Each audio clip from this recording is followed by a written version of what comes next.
નમસ્કાર મારા દર્શક મિત્રોને। આજ રોજ આપણા સર્વમાનવ સેવા ચેરિટેબલ ટ્રસ્ટના માધ્યમથી વડોદરા શહેરના એસએસજી હોસ્પિટલમાં દાખલ દર્દીઓના પરિવારજનો માટે અંશ પટેલના જન્મદિવસ નિમિત્તે અને એક દાતાશ્રીના નિમિત્તે ફળ ફ્રૂટનું વિતરણનું આયોજન રાખવામાં આવ્યું છે।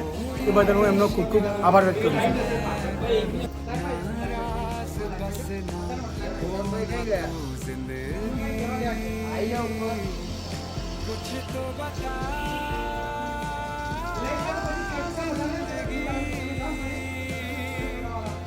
अपना पता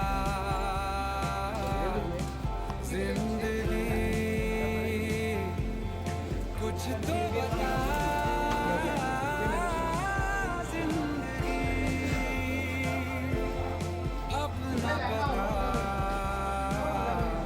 पता